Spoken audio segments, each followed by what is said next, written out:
today we're here with Brother Diane Stamir in front of this wonderful painting. It's Queen of Sheba. Queen of Sheba. Queen of Sheba. Or Makeda from Ethiopia. I got to get me one of those. I got to get me something in my house because I mean that's beautiful. Because I'm looking at a lot of your artwork, and I'm slipping hard. Yeah.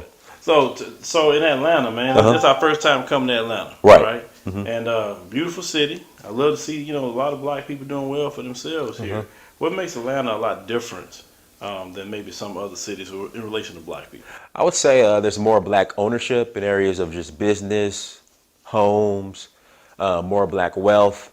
Black people are more involved in government, even though, that's starting to change a little bit. It's more black faces managing a white power system. So that's pretty much going on here. But still, I mean, positions of what you want to see as far as black communities, home ownership, business ownership, those two areas, black people are doing pretty well here in Atlanta. There is a lot of dysfunctional stuff going on in Atlanta, but, for the most part, there still are a lot of black people who have some sense and are doing pretty well. So in Atlanta, is there a lot of job opportunities is why it's happening, or is it just a mentality, a culture? Like, where is it? It's a ton of job opportunities. I mean, Atlanta is Hollywood of the South now. I mean, outside of LA, Atlanta is like number 2 as far as film production. So you have studios popping up everywhere. Unfortunately, you have gentrification. So with that, I mean, there are job opportunities, but at the same time, black people are being displaced.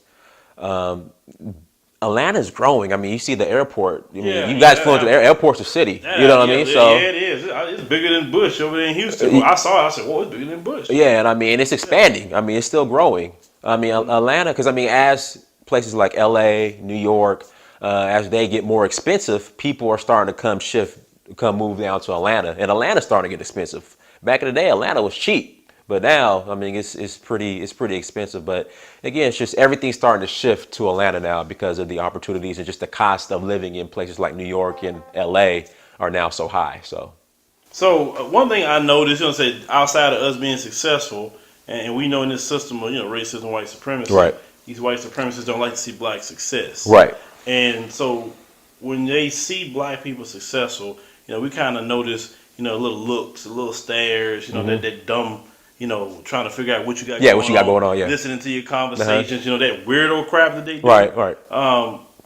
How do you guys deal with that here? Because I noticed that here more than Houston. Because Houston is like, people successful in Houston too. But you don't see people just kind of just looking at you constantly. I will say this. I mean, did you see that at the airport or? No. Like the hotel and just in Buckhead. Areas. Okay. Yeah, it's just, it depends on the area you're in. I mean, you just, you brush it off. I mean, since I left corporate America, I really don't come into a contact with a lot of white people since I left corporate America.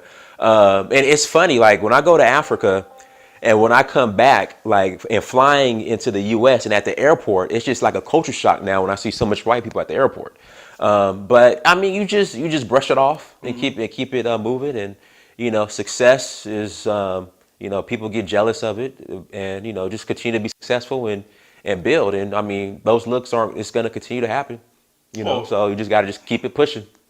Oh yeah. You can't stop people looking, but obviously call you out. That's how. Right. You don't keep looking at me too long. Right, exactly. But I say, you got a problem. Yeah, exactly. I mean, like, you want to ask me a question? Right. Well, like I said, I just keep it pushing. So they look at me. I'm so focused that I just keep it moving. So you say that you go into Africa so much now. They say when you get around them, it's culture. It's weird because again, since I'm no longer in corporate America. And the area of the West End, even though it's gentrifying, I mean, it's still a predominantly black neighborhood. I mean, I'm in Atlanta. Atlanta's still predominantly black. So, like, literally, when I go to Africa and, and I'm at the airport, usually on the plane, unless I'm going to, if I'm flying South African Airways, sometimes there's a lot of white passengers on the plane. But outside of that, I don't come into contact with a lot of white people now since I'm no longer in corporate America. So it's just, like I said, it's a culture shock. When I come back from Africa, all those black faces, the plane is all black. And then once I get to the U.S. To catch my flight back to Atlanta, then it just hits me like, hey, there's a lot of white people. Yeah, man. I know what you're talking about. When I went to Ethiopia and everything, Right. just, you just seeing black, black, black, black, and you Right. come back and like a little different. Right, exactly. But on your YouTube channel, Uh-huh. to search for Uhuru, right? Right. You part of the live stream gang, live Yeah. stream king. How many live streams are you doing a day now? Whenever it's just something, a topic I think is important that I need to cover, I go live, because, I like to share my thoughts with everybody. I have a pretty strong opinion. A lot of people, they get offended sometimes. So, but I like to share my thoughts and, I like to have open conversation. So, if I have an idea, I'm streaming. So at least twice a day at the least, you know. So did the feminists in our community get mad at you about that terminology you're using called bottom shelf brand? Well, what they'll do, they'll deflect and say, well, black men ain't worth a damn, so who are you to call out bottom shelf Brad? They've been doing that. They've been deflecting. But they haven't denying that there's a bottom shelf Brad issue. They haven't denied it yet. But they'll deflect and put it back on black men as if it's our fault that they have to go for bottom shelf Brad or settle for bottom shelf Brad. So that's what's going on now.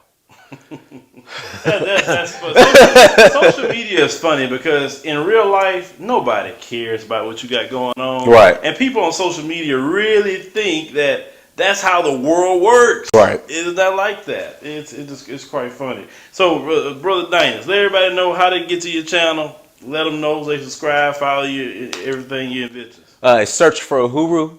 Search for Uhuru. Uhuru is spelled Uhuru, and it's all one phrase. Search for Uhuru on YouTube, Instagram, Snapchat, Facebook.